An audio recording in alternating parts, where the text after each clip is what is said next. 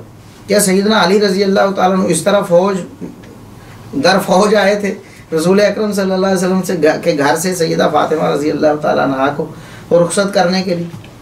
एक किसी सहाबी ने को ऐसा किया था? मुसलमानों ने किन की नक्काली शुरू कर दी। फिर जाएंगे और फिर वहाँ इतने ज़्यादा अखराजात, लड़की वाले तो पहले जहेज़ मुश्किल से पूरा करते हैं, ऊपर से ये खर्चा, और फिर गिले शिकवे कि ये होना चाहिए। फहरिस्त दी जाती है पहले कि हमने, हमारी जो बारात आनी उनको ये खिलाया जाना चाहिए। पहले जहेज़ के मुतालबे हैं, फिर ये मुतालबे हैं कि डिश, ये डिश होनी चाहिए। फिर गिले शिकवे, जी खाना अच्छा नहीं था, खाना वो डिश नहीं थी, वो सारी ज़िंदगी चलते रहते। उसके बाद फिर शादी अगर हो जाती है, उसके बाद कितनी रस्में हैं। अभी निकाह हुआ है, उसके बाद दुल्हा मियाँ घर आते हैं तो दूध पिलाई की रस्म है। भाई आपके घर मेहमान गया है, आप दूध पिलाएं, उसको मिठाई खिलाएं, उसको चावल खिलाएं, कोई हर्ज नहीं, इस्लाम मना तो नहीं करता। लेकिन होता क्या है, वहाँ औरतें हैं, गैर महरम औरतें हैं, गैर महरम मर्द हैं, इख्तिलात है, वहाँ औरतों मर्दों का बहुत बड़ा फितना है।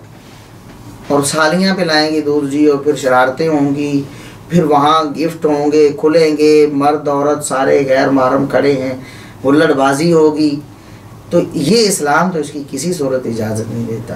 क्यों हम मुसलमान होकर इस्लाम के अहकामात को पामाल करते हैं अल्लाह के एक हुक्म पर अमल करने के लिए। अल्लाह का हुक्म है शादी करना, उस पर अमल करने के लिए हम अल्लाह के ही अहकामात को पामाल करते चले जाते। अच्छा, दूध पिलाई की रस्म हो गई है, अगर उसके बाद फिर चलो जी रुखसती हो गई, रुखसती फिर हमारे यहाँ तो अब बहुत बड़ा फितना है, मूवीज़ बनती हैं सारी शादी की, बारात के मौके पे भी लड़की के यहाँ, वलीमे के मौके पर लड़के के यहाँ, वहाँ बहुत सारी ऐसी औरतें भी होती हैं, यकीन जाने ऐसी औरतें भी जो बड़ी पर्दादार हैं, शरी पर्दा है, लेकिन जाहिर है उधर औरतों के हाल में तो वो नकाब करके नहीं फिरेंगी। शादी का मौका है जी, मजबूरी है जी, फिर उनकी भी वीडियो बनेगी, उनकी भी मूवी बनेगी और हज़ारों और लाखों गंदी नज़रों के सामने से गुजरेगी, इज़्ज़तें पामाल होंगी, इज़्ज़तें ख़राब होंगी। ये सारे मामलात ये हमारी शादियों का लाजमी जुज़ बन गए। मतलब जी मूवी क्यों नहीं बनी जी, मूवी बनती है और फिर वो बनाने वाले जो हैं, खुद मुझे ऐसे लोगों ने बताया, एक ऐसे हमारे दोस्त हैं जो अब तौबा कर चुके, अल्लाह के फजल करम से नेक हैं, बाशरा हैं, कहते मैं पहले ये काम करता रहा, मूवी मेकर था, और कहते हैं कि यकीन जाने ऐसे ऐसे घरानों की औरतें कि कभी किसी ने उनको बेपर्दा नहीं देखा था, उस मौके पे जनाब सब लोगों ने देखा, मूवी बनाने वाले ने देखा और फिर मूवी बनाकर उसने अपने दोस्तों को दिखाया कि देखो फलां औरत जिसके बारे में तुम सारी ज़िंदगी तमा लिए फिरते रहे कि ये जनाब पर्दादार औरत, इसको कैसे देखें, आओ मैं दिखाता हूँ। खुद जिन लोगों ने ऐसे मामलात किए हैं और तौबा की, वो बयान करते हैं इस तरह होता है। ये हमारे शादी ब्याह के मामलात हैं। उसके बाद फिर मतलब बारात हो गई, ये सारे रसूम सारे रवाज हो गए।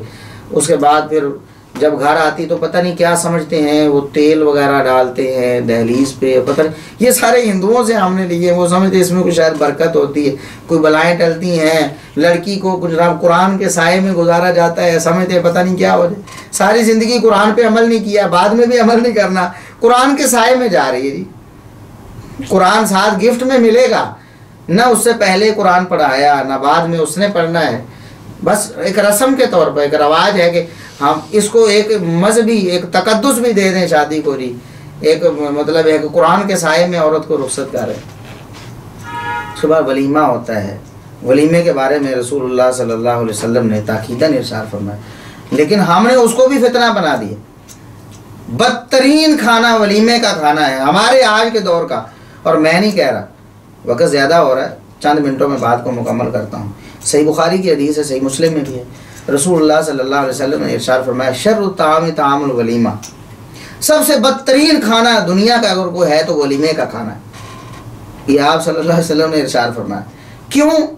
वलीमा तो सुन्नत है, उसका तो ताकीदी हुक्म फरमाया है, वलीमा करो, चाहे एक बकरी से करो, चाहे तुम्हें जौ और सत्तू से करना पड़े करो, लेकिन फरमाया कि सबसे बदतरीन खाना वलीमे का खाना है। क्यों फरमाया?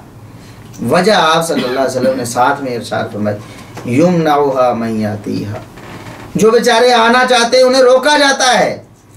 गरीब मिस्कीन बेचारे जिनको खाने के लिए अच्छा नहीं मिलता, ये मौका है आपका खुशी का, आपकी तरफ से सदका और खैरात हो जाए, उन्हें बुलाओ, उन्हें रोका जाता है, दावत नहीं दी जाती। वयुदा इलैहा मन यअबाहा, जो इनकार करते हैं उन्हें बुलाया जाता है। चौधरी साहब हैं, एमएनए साहब हैं, एमपीए साहब हैं, ये फलां बड़े ताजिर हैं, कार्ड भेजे जाते हो, कहते हमारे पास टाइम नहीं, नहीं चौधरी साहब लाजमी आना। कैसे रसूलुल्लाह सल्लल्लाहु अलैहि वसल्लम के अल्फाज देखिए, फरमाया जो आना चाहते हैं उन्हें रोका जाता है और जो इनकार करते हैं उनकी मिन्नत समाजत की जाती है। वलीमा किस लिए है? ये अपने रिश्तेदारों को खिला देना या दोस्तों अहबाब को या बड़े बड़े चौधरी साहबान को, सियासी लोगों का इकट्ठ करने का नहीं है। ये तो एक बरकत के तौर पर इस्लाम ने रखा था। आप खाना खिलाओ लोगों को, आपके निकाह में बरकत हो। तो खाना खिलाना वो फितना बन गया। जिन लोगों को बुलाना था, गली मोहल्ले के जो करीबी लोग कहीं रहते हैं उनको बुलाओ, जिनके साथ कोई रिश्तेदारी नहीं, जिनके साथ कोई लेन देन नहीं, उनको बुलाओ, उनको खिलाओ, साथ में रिश्तेदार भी आ जाए, आपके दोस्तों अहबाब भी आ जाए। तो बदतरीन खाना आज हमारे मुआशरे में देखें, कभी किसी ने, वो मजहबी हो गैर मजहबी हो, कभी किसी ने ये तसव्वुर रखा कि मैंने गरीबों मिस्किनों को बुलाना है अपने वलीमे पे।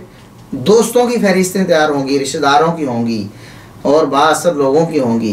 कभी किसी ने कहा हमारी लिस्ट में कोई 20-25 गरीब लोग भी हैं, कोई यतीम भी हैं, कोई मिस्कीन भी हैं जिनको बुलाना चाहिए था, वरना हमारा खाना बदतरीन हो जाएगा। बदतरीन है।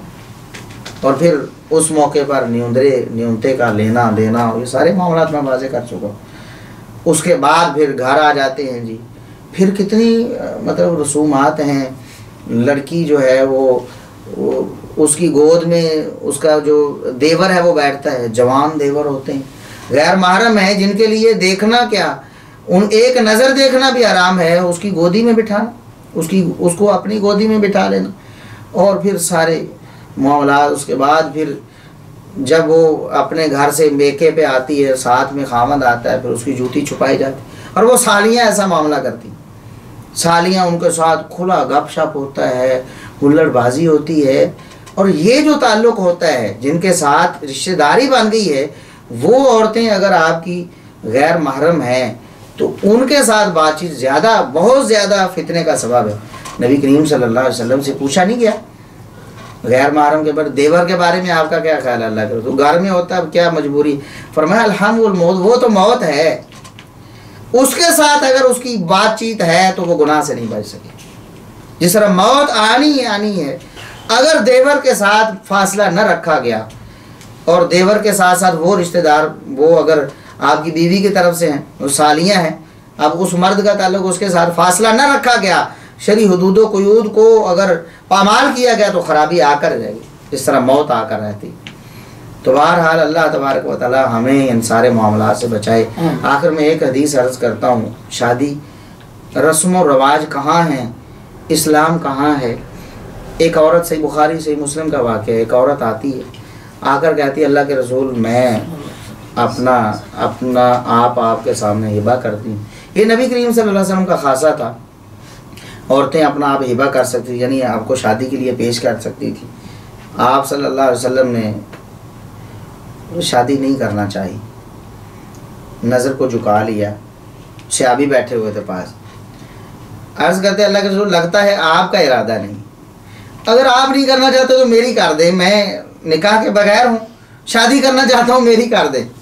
आप सल्लल्लाहु अलैहि वसल्लम ने फरमाया सहाबी फिर हक मार के लिए तो कुछ लाओ। गरीब आदमी था, क्या लाता? फरमाया कि चलो कोई चादर ले आओ। चादर है? उसने कहा एक ही चादर है मेरे पास, आधी आधी कर दूंगा। फरमाया आधी आधी करके क्या करोगे? ना उसके काम की ना तुम्हारे काम की, तुम्हारे काम भी नहीं आएगी, उसके भी नहीं आएगी। चादर तो तुम्हारे अपने इज़ार से भी जाएगी। जाओ कोई अंगूठी सोने चांदी की नहीं, लोहे का कोई छल्ला ही ले आओ। वो बेचारा इतना गरीब था, लोहे के छल्ले से भी, वो भी ढूंढने से उसको नहीं मिला। माजरत की अल्लाह के रसूल, लोहे का छल्ला भी नहीं। अच्छा, फरमाया कुरान आता है, कुरान की कुछ सूरतें, अर्ज़ किया अल्लाह के रसूल, हाँ फलां सूरतें आती। फरमाया जाओ कुरान की ये सूरतें पढ़ा दो। फ़क़द मल्लक़्तुकहा बिमा मअका मिनल कुरान, फ़क़द ज़व्वजतुकहा बिमा मअका मिनल कुरान। बहुत सारे अल्फाज इस बारे में आए। जाओ, तुम्हें ये इस औरत से तुम्हारी शादी की, तुम्हारा निकाह कर दिया, उस कुरान के एवज जो तुम्हारे पास है, कुरान पढ़ा देना। कितनी चंद लम्हों में शादी होगी। कोई रस्म हुई, कोई रवाज हुआ, कोई जहेज़ का मुतालबा, कोई लेन देन, कोई लंबी छोटी बारात, कुछ भी नहीं। इस्लाम ने तो शादी इतनी आसान की और हमने कितनी मुश्किल कर दी।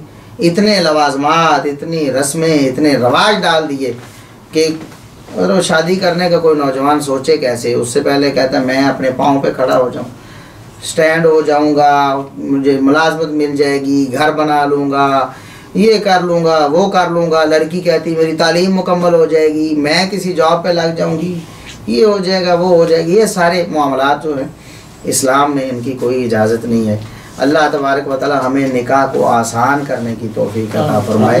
और नबी करीम सल्लल्लाहु अलैहि वसल्लम ने वो जो इरशाद फरमाया, वा तज़व्वजुन निसा फमन रग़िबा अन सुन्नती फलैसा मिन्नी। फरमाया वो जो सहाबी आए थे ना, उन्होंने कहा जोश में कि अल्लाह के रसूल इतनी इबादत करते, हमें तो ज़्यादा करनी चाहिए, मैं शादी नहीं करूँगा। एक ने कहा, तो आपने फरमाया वा तज़व्वजुन निसा, मैं औरतों से शादियाँ करता हूँ, तुम्हारे सामने की हुई हैं। तो फमर रग़िबा अन सुन्नती फलैसा मिन्नी, जो बड़ी मशहूर हदीस इस तरह बयान की जाती है, निकाह सुन्नती या निकाह मिन सुन्नती, फमर रग़िबा अन सुन्नती फलैसा मिन्नी, इन अल्फाज के साथ तो हदीस साबित नहीं है। ये अल्फाज सही बुखारी में, वा तज़व्वजुन निसा, मैं औरतों से शादी करता हूँ, फमर रग़िबा अन सुन्नती फलैसा मिन्नी, जिसने मेरी सुन्नत से मुँह मोड़ा है उसका मुझसे कोई ताल्लुक़ नहीं। यानी जो शादी को समझे, ये क्या कोई ज़रूरी नहीं शादी करना, क्या करना शादी करके जी।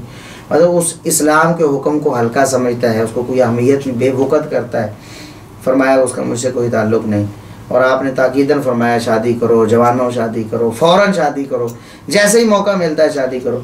और हमने मौके गंवा कर क्या उसको सालों साल ताख़ीर और उन रस्मों और उन रवाजों की वजह से जो ख़ुद इस्लाम के सरासर मुनाफी, इस्लाम के मुनाफी हैं। जहेज़ का मामला देख लें, वलीमे पे लंबे चौड़े अखराजात का मामला देख लें, और बाकी जितने ये मेहंदी है और ये मंगनी है, मंगनी करना ही मुश्किल हो गया।